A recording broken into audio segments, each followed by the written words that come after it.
دعوت اسلامی کے شعبہ رابطہ برائے تاجران کے تحت 27 جنوری 2026 کو فیضان مدینہ کراچی سندھ پاکستان میں ہونے والے میٹ اپ میں مختلف مارکیٹ ایسوسی ایشنز کے چیئرمین، فیکٹری مالکان، تاجروں اور بزنس کمیونٹی سے تعلق رکھنے والی دیگر شخصیات نے شرکت کی۔ رکن شورا مولانا عبدالحبیب اتاری نے شرکاء کو دعوت اسلامی کے تحت دنیا کے مختلف ممالک میں ہونے والی دینی و فلاحی خدمات کے حوالے سے آگاہی دی اور انہیں رمضان المبارک میں زیادہ سے زیادہ عبادت کرنے اور دینی کاموں میں حصہ لینے کی ترغیب دلائی۔ اگر ایک قربانی یہ دے دی جائے کہ یار میرے آفس سے میں کسی ایک بچے کو، نوجوان کو 1 مہینے کا اعتکاف کرا دوں، آپ یقین کریں آپ اس کی زندگی بنا لیں گے۔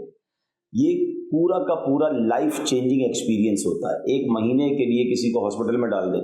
1 مہینے کے لیے کسی کو کسی میڈیٹیشن میں ڈال دیں، 1 مہینے کے لیے کسی کو کسی ٹریننگ سیشن میں ڈال دیں، وہ بندہ بن کے نکلتا ہے۔ یہ ایک روحانی اسپرچولی وہ ٹریننگ ہے۔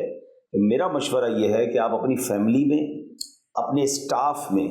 جس کو بدلنا چاہتے ہیں اور آپ چاہتے ہیں یار اس کی زندگی بدل جائے، یہ نمازی بن جائے، یہ سنتوں کا پابند بن جائے، اس کی گناہوں کی عادت ختم ہو جائے، اس کی نماز ٹھیک ہو جائے، اس کی تلاوت ٹھیک ہو جائے، آپ اس کو وہ گفٹ دے رہے ہیں کہ جو شاید وہ اس کی نسلیں بھی یاد رکھیں گی۔ دعوت اسلامی کا کوئی بھی اعتکاف ہو، ہم نے ہزاروں لوگوں کو اعتکاف سے بنتے دیکھا ہے، بدلتے دیکھا ہے، تو کیوں نہ یہ کسی کو گفٹ دے دیا جائے اپنے امپلائیز میں سے، اپنی فیملی میں سے۔ اس موقع پر تاجر اسلامی بھائیوں نے دعوت اسلامی کی دینی و فلاحی خدمات کو سراہتے ہوئے اپنی نیک خواہشات کا اظہار کیا اور مدنی خبروں کو اپنے تاثرات بھی دیے۔ عبدالحبیب بھائی نے بہت اچھی باتیں کی اور تربیت بھی ہماری کی کہ زکوٰۃ کس طرح نکالنی چاہیے، زکوٰۃ کیسے دینی چاہیے، اور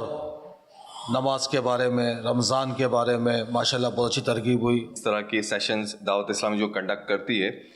یہ ہمیں بھی اٹینڈ کرنا چاہیے۔ اس سے آج کل جو سوشل میڈیا کے میں ہم لوگ اپنا وقت ضائع کر رہے ہوتے ہیں، تو یہاں کے ہم دین کے کام میں بھی انگیج رہیں گے، جس سے ہماری ایکٹیویٹیز جو ہوں گی وہ ریلیجیس ایکٹیویٹیز ہوں گی، اور